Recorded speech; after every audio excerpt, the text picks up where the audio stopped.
नमस्कार विद्यार्थी मित्रांनो, आपण प्रथम सत्रामध्ये कम्युनिकेशन अँड मास मीडिया या लेसनपर्यंत अभ्यास केला.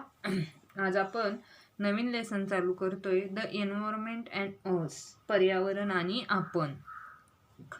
एन्व्हायरमेंट मीन्स पर्यावरण, जे आपल्या आजूबाजूचा परिसर आहे त्याला आपण काय म्हणतो तर एन्व्हायरमेंट, पर्यावरण. कॅन यू टेल, सांगा पाहू. With the help of the question below, explain what would happen if forests are cleaned on a large scale. मोठ्या प्रमाणावर जंगलतोड झाल्यास काय होईल? Will water and food source for living things grow or dwindle? Why? जंगलातील सजीवांचे अन्न व पाण्याचे सोर्स घटतील का वाढतील? जर जंगलतोड झाली तर काय होईल? जंगलामधील प्राण्यांचं प्रमाण आणि म्हणजे सजीवांचे अन्न मिळण्याचे प्रमाण आणि त्यांना जे पाणी मिळतं त्याचं प्रमाण काय होईल? वाढेल की कमी होईल आणि का होईल? Will the living things look for shelters elsewhere or stay on why? हे सजीव त्याच जागी राहतील की निवाऱ्यासाठी इतरत्र जातील, वेगळीकडे फिरतील, आणि गेले तरी का जातील? Will the space occupied by the plants and animals increase or decrease? जंगलातील वनस्पतीच्या व प्राण्यांच्या वास्तव्यांची जागा कमी होईल का वाढेल? आणि will the number of living things increase or decrease and why? तेथील सजीवांची संख्या वाढेल का कमी होईल व का? या सगळ्या प्रश्नांची उत्तरं तुम्ही लिहिणार आहात, कारण का आपण बघितलंय मागच्या स्टँडर्डमध्ये असताना सुद्धा आपण डिफॉरेस्टेशन म्हणजे काय बघितले, आपलं पर्यावरण म्हणजे काय, आणि हे तर कॉमन प्रश्न आहेत की जंगलतोड झाली तर काय होईल. पुढचा प्रश्न आहे डिफॉरेस्टेशन. डिफॉरेस्टेशन म्हणजे जंगलतोड. The population of the world is now close to 600 crore. जगभरातील एकूण लोकसंख्या आत्ता सुमारे किती आहे तर 600 crore. Man is developing new technology to meet the needs of all these people. या सर्व लोकांच्या गरजा भागवण्याच्या प्रयत्नात माणूस नवनवीन तंत्रज्ञान वापरू लागला. And is using up more and more land and water resources for this purpose. नवनवीन तंत्रज्ञान शोधून काढत आहे, वापरत आहे, यासाठी मानव अधिक जमीन, लँड मीन्स जमीन, आणि वॉटर जलस्रोते, पाण्याचे रिसोर्सेस, त्याचा वापर करू लागला. Open space are recovered on a very large scale for agricultural, housing, industry and building, roads and railways. शेती, वसाहती असतील, उद्योगधंदे आहेत, तसेच रस्ते किंवा रेल्वे लाईन म्हणजे लोहमार्ग आहेत तयार करण्यासाठी खूप मोठ्या प्रमाणात मोकळी जमीन आवश्यक असल्याने लोक काय करू लागली तर जंगलतोड करू लागली. रोडसाठी जंगलतोड करू लागली. Marsh or low lying areas are filled to reclaim the land. काही ठिकाणी दलदलीचे, लो लेईंग एरियाज म्हणजे मर्शी, और लो लेईंग एरियाज म्हणजे दलदलीचा, जिथं पाणी साठून राहिल्यानंतर तिथली जमीन ही कशी होती, दलदलीची होती. काही ठिकाणी दलदलीच्या प्रदेशात किंवा खोलगट भूभागात भराव घालून त्या जागी जमिनीचं काय करण्यात आले, सपाटीकरण म्हणजे जमीन तयार करण्यात आली. The environment provides shelter to different kinds of living things. पर्यावरणात वेगवेगळ्या सजीवांचे निवारे असतात. There are many types of plants in forest. त्याचप्रमाणे जंगलांमध्ये विविध प्रकारच्या वनस्पतीही असतात. Birds build their nets in trees. झाडांवर अनेक पक्ष्यांची घरटी असतात. Animals like the bear, deer, monkey, elephant, tiger all live in the forest. अस्वल असेल, हरिण, माकड, हत्ती, वाघ यांसारखे प्राणी हे जंगलामध्ये राहत असतात. That is they find shelter in a forest. म्हणजेच काय तर त्यांचं घर हे कशामध्ये असतं तर जंगलामध्ये असतं. ते त्यांचं घर हे जंगलामध्ये शोधत असतात. That is they find shelter in a forest म्हणजेच घनदाट जंगल अनेक प्राण्यांचा निवारा असतो. म्हणजे जंगलामध्ये अनेक वेगवेगळे प्राणी राहत असतात. All their needs are met in the forest.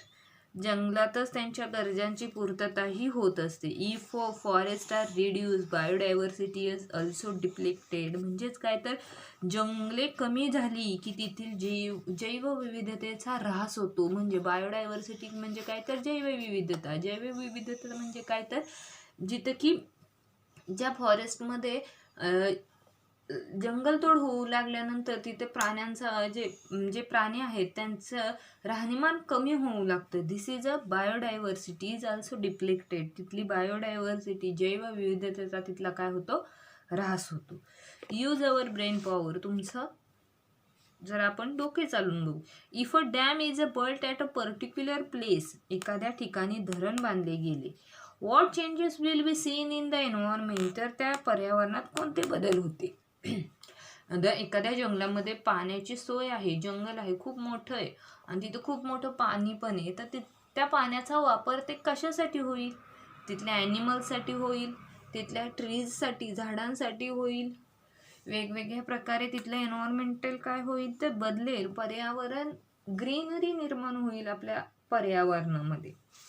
Can you tell. Time and again we here news of a certain animal and plants facing the threat of extinction. विविध प्रकारचे प्राणी, पक्षी, वनस्पती यांचे अस्तित्व धोक्यात आल्याच्या बातम्या आपण वेळोवेळी वाचतो किंवा ऐकतो. Reason for these threats are also given. आपण याची कारणे बातम्यांमध्ये दिलेली असतात. Collect such news items, fill in the formation following chart and display in our class. Animal or plant, what was the effect आणि reasons give in the news.